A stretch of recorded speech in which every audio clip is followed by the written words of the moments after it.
دەوڵەتی تورکیا لەوەتەی هەیە دژی گەلی کوردە ئەتوانین برێن سەتان هەزار مرۆڤی کوردی کوشتیە و زیندانی کردێ و لەژێر خاچی ناوە. ئێستاش ئۆپراسۆنێکی دەست پێ کردیە، ئۆپراسۆنێکی نوێی دەست پێ کردێ دژی گەلی کورد لە هەر چێندەرەبی تورکیا دژێتی. ئێمە وەکو تاکێکی کورد وەکو کوڕێکی کورد بەتونترین شێوە ئیدانەی ئەەکەم دژی ئەوەستمەوە، داوا لە هەموو سەرکردەکانی کورد ئەەکەم، داوا لە هەموو حیزبولایەنەکان و کەسایەتی و ڕۆشنبیر و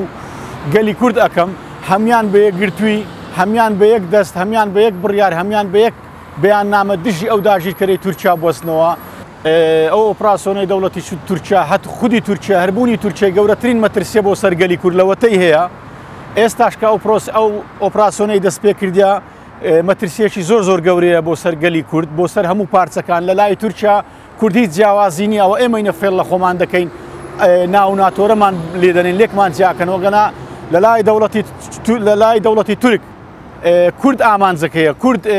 هەدەفەکەیە. هەر کوردێک لە هەر چێندەرێ بکوژێ ئەو شانازی پێواکە و بە نەیاری خۆ لە قەڵەمی ئەداگەرنا ئۆپراسۆنی دەوڵەتی تورکیا یعنی تایبەت نییە لە دژی گروپێکی کوردی، لە دژی بەشێکی کوردستان، تایبەتە لە دژی هەموو گەلی کورد، دژی هەموو گەلی کوردیشە. مەترسیەکی زۆر گەورە و جددیە، 2 بارە و 10 بارە و 100 بارە داوا لە هەموو گەلی کورد و سەرکردە سیاسیەکان و حیزبە سیاسیەکان دەکەم یەکگرتوو بن، بەسە خۆخۆری، شەرمەزاریە، عیبێکی گەورەیە، چەپڵە بۆ دژمنێکی وا دڕندە لێ ئەدەن دینن بەسەر گەلی خۆتانی وەرئەکەن. وەکوەر تاکێکی کۆمەلگای کوردی هاوخەمین لەبارەی ئەو ڕووداوانەی کە بەبەردەوامی لە ڕووداندان لەلایەن تورکیای شۆفێنی و ئێرانی نائیسلامی ڕۆژانە و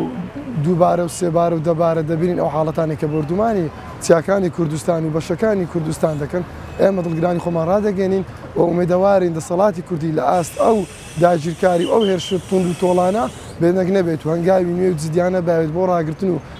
بەرگرتن بەو هێرشانێکە لەلایەن ئەو دوو وڵاتە بەناو دراوسیانە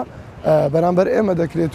و ئێمە هەمیشە پێمان ناخۆش بوو و ئەگەر بکرێت لەسەر تاچی کۆمەلگای کوردی جدیانە هەڵوێستی خوان بنوێنن لەبارەی ئەو پێشرکاری گەورانەی کە ڕوو دەدەن.